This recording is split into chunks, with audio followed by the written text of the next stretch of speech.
Estimados hermanos y hermanas, bienvenidos a la carta a Filemón. Para esta oportunidad de el capítulo 1, los versos 1 al 7. Dice: Pablo, prisionero de Jesucristo, y el hermano Timoteo, al amado Filemón, colaborador nuestro, y a la hermana Apia y Arquipo, nuestro compañero de milicia, y a la iglesia que está en tu casa. Gracia y paz a vosotros, de Dios nuestro Padre y del Señor Jesucristo. Doy gracias a mi Dios, haciendo siempre memoria de ti en mis oraciones, porque oigo del amor y de la fe que tienes hacia el Señor Jesús y para con todos los santos, para que la participación de tu fe sea eficaz en el conocimiento del todo el bien que esté en vosotros por Cristo Jesús. Pues tenemos gran gozo y consolación en tu amor, porque por ti, oh hermano, han sido confortados los corazones de los santos. Amado Dios, muchas gracias por esta carta que nos llegó hasta nosotros, que está aquí. Es tu palabra. Ilumínanos en ella, Señor. Amén. El primero es el saludo apostólico acostumbrado de Pablo. Como es una carta personal, el saludo contiene las personas a quien va dirigida. Y luego viene el saludo apostólico: la gracia y paz a vosotros, de Dios nuestro Padre y del Señor Jesucristo. Siempre el saludo lleva el término gracia y paz a vosotros, de Dios el Padre y del Señor Jesucristo. Y sus primeras palabras son acción de gracias. Y la acción de gracias de Pablo es por Filemón. Porque dice: ha oído de él el amor y la fe. Dos ingredientes que el Señor pide que haya en los corazones de sus hijos: el amor y la fe hacia el Señor Jesús y para con los santos. La iglesia tiene su razón de ser en relación con el prójimo por el amor y la fe, y esa misma ingrediente es el central en su relación con Dios. La relación con Dios produce la fe y la relación con Dios produce el amor. Y estos deben ser dirigidos hacia Dios, pero también hacia los hermanos y hacia la demás gente.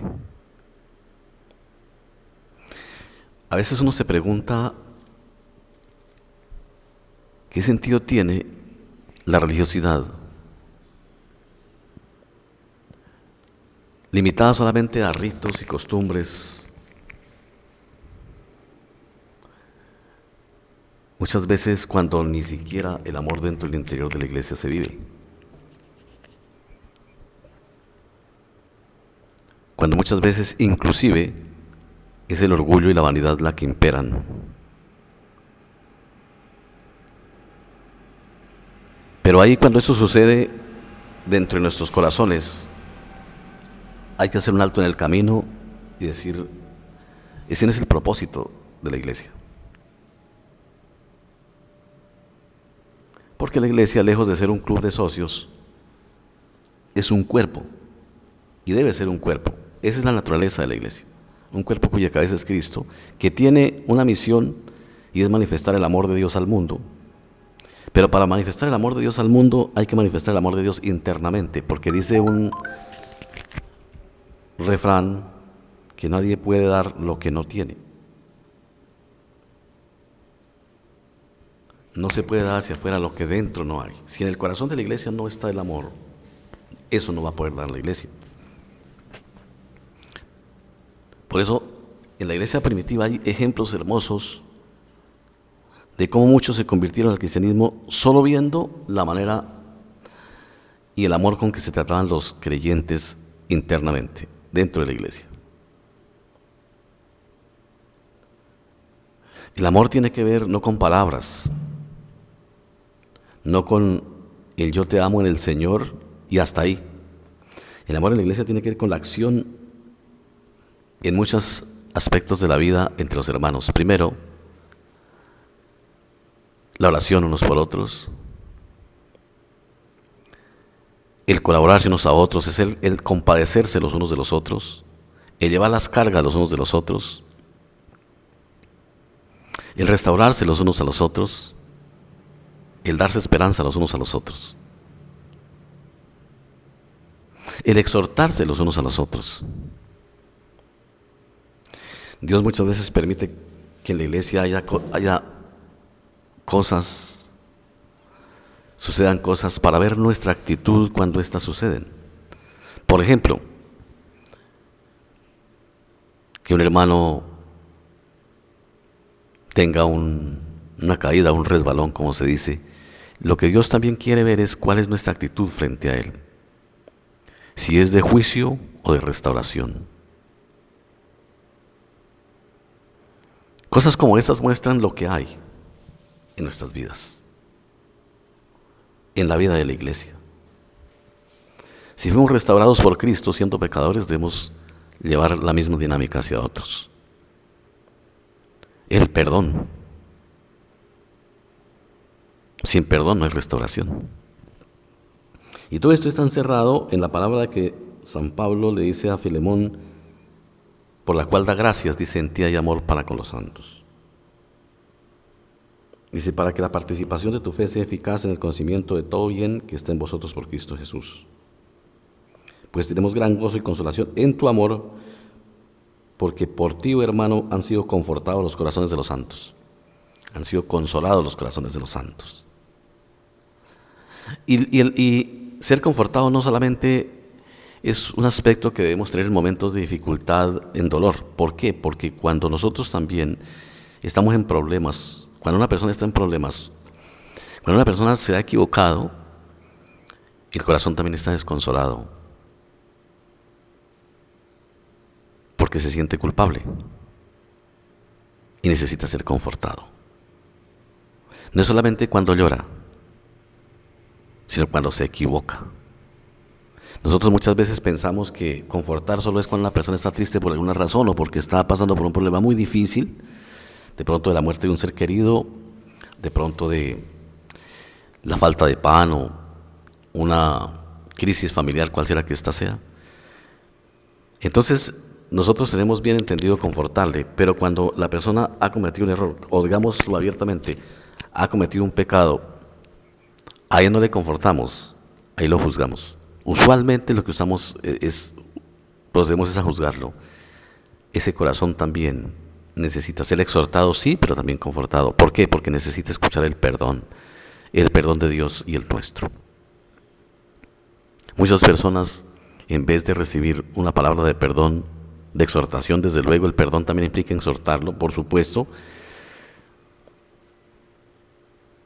se van alejando porque se sienten excluidos. Y tenemos que tener cuidado con eso. Filemón confortaba a la iglesia. Ustedes saben que no solamente en la iglesia hay llanto, hay errores. En la iglesia hay seres humanos que somos vulnerables al error, a cometer errores. Y tenemos que tener presente que así como a ellos les pasa, nos puede pasar a nosotros. Esa es la vida de la iglesia. El consolarse significa también perdonarse, significa exhortarse, significa, como dice la Biblia en palabras concretas, llorar con los que lloran y reír con los que ríen. Eso es quizás lo que la iglesia muchas veces carece hoy, y hablo de la iglesia cristiana universal. Ese sentido de humanidad cristiana con los demás. Estamos viviendo estos tiempos difíciles, donde muchos están muy preocupados por lo que está pasando, otros en mayor medida, otros en menor medida, para otros quizás no significa nada, eso pasa en la vida. Y necesitamos palabras de consuelo, dar palabras de consuelo a la luz del Evangelio, dar palabras de ánimo a la luz del Evangelio, de pronto dar palabras de exhortación también a la luz del Evangelio, porque las reacciones son diferentes. Dar palabras de confianza, como dice el Señor, no se turbe vuestro corazón, crean en Dios, crean también en mí. Y eso era lo que hacían los apóstoles en medio de las tribulaciones, porque gran parte de su vida ministerial la llevaron en un contexto contrario, un contexto adverso de persecuciones, de muchas cosas. Los primeros siglos de la iglesia fueron caracterizados por eso, dado la agresividad del imperio romano con los cristianos y de algunos judíos, de algunos sectores judíos. Siempre fue ese contexto, por eso es que no era fácil y se necesitaba personas llenas del Espíritu Santo, firmes para consolar en medio de la tribulación, para exhortar en medio de la tribulación y saber hacerlo. Eso es sabiduría cristiana. ¿Cómo la obtenemos? De Dios. Hoy necesitamos eso. Necesitamos consolarnos los unos a los otros, darnos una palabra de ánimo recíprocamente, exhortarnos cuando sea el caso, darnos una palabra de esperanza, de ánimo, que siempre estamos en ese contexto. Si hoy esta situación para todos es difícil, cada uno en su medida, pero es difícil. Y a veces uno se pregunta, ¿para dónde va esto? Pues lo que nos da la respuesta es: estamos en manos del que todo lo puede, del que todo lo hace porque es poderoso. Él permite quizás ciertas cosas porque tiene propósitos, pero también Él pone límites a las cosas. Para el ser humano esto puede durar muchos años. Dicen los epidemiólogos que esto para curarse lleva mucho tiempo. Eso dice el hombre, eso dice el ser humano desde su ciencia, pero Dios dice otra cosa. Dios a cualquier momento, de un momento a otro, puede quitar esto de en medio de la humanidad. Sí, los seres humanos podemos decir lo que querramos, pero Dios es poderoso para hacerlo, también para guardarnos en el peligro. Entonces la confianza debe estar en Dios, es vivirla. En estos tiempos es donde probamos también, hacemos prueba de nuestra fe, es donde nosotros medimos hasta dónde verdaderamente confiamos en Dios o no. Sin ir a ser imprudentes, la confianza y la fe no significa que seamos imprudentes, pero la confianza y la fe son razonables, son también consuelo, porque decimos: Señor, en tus manos estamos. Tú eres poderoso para librarnos. En tus manos estamos. Es confiar en aquel que todo lo puede, así las cosas sean al revés. Recordamos, y con esto termino, las palabras del poema de Habacuc, cuando dice: aunque la higuera no florezca, ni las vides haya fruto, y aunque los campos no den su cosecha y las manadas se acaben, dice: con todo yo me alegraré en Jehová y me gozaré en el Dios de mi salvación. La Biblia nos invita también a ser capaces de gozarnos en medio de dificultades. A eso nos llama el Señor, porque el Señor es poderoso para hacerlo. A traer esperanza en medio de las crisis. Oremos. Amado Dios, muchas veces cuando el tiempo está bueno, normal, hablamos de la fe, del amor hacia los demás. Pero la fe y el amor es probado solamente en las crisis. Y en el largo camino se conoce el buen hermano, podríamos decir. Ayúdanos a hacer eso, portadores de amor y de fe, para los demás, para dar voz de aliento a quienes están desesperanzados, desconsolados, asustados por esta situación, que quizás es una gran parte de nosotros, todos. Unos lo manifestamos, otros no, pero como humanos, el miedo es parte de nuestras vidas. Ayúdanos a confiar en ti y a darnos palabra de consuelo, a ser Filemones en medio de esta crisis, a ser Timoteos en medio de esta crisis, a ser Titos en medio de esta crisis, a ser Pablos en medio de esta crisis. Ellos nos enseñan de parte de tuya cómo conducirse en los momentos, en todo momento en la iglesia. Viene de ti la sabiduría. Entonces, lo que ellos nos enseñan es cómo ser cristianos en esta crisis. Porque ser cristianos, Padre, no es solamente la profesión de una fe en el sentido dialéctico, en el sentido oratorio, sino en la realidad de la vida. Ayuda a nuestros hermanos, dale su consuelo a todas las personas, desde la edad adulta hasta la edad más joven, y sabemos que tú estás con nosotros y nos acompañas. De eso tenemos que estar muy seguros. Afírmanos cada día más en la fe. Ayúdanos en esta crisis a tener esperanza en ti. Solamente esperanzados y confiados en ti, encomendamos a nuestros hermanos de todas las edades, porque todos tenemos, Señor,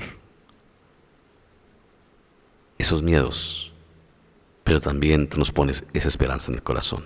Gracias por este día, el cual encomendamos en tus manos, por los méritos de Jesucristo nuestro Señor. Amén.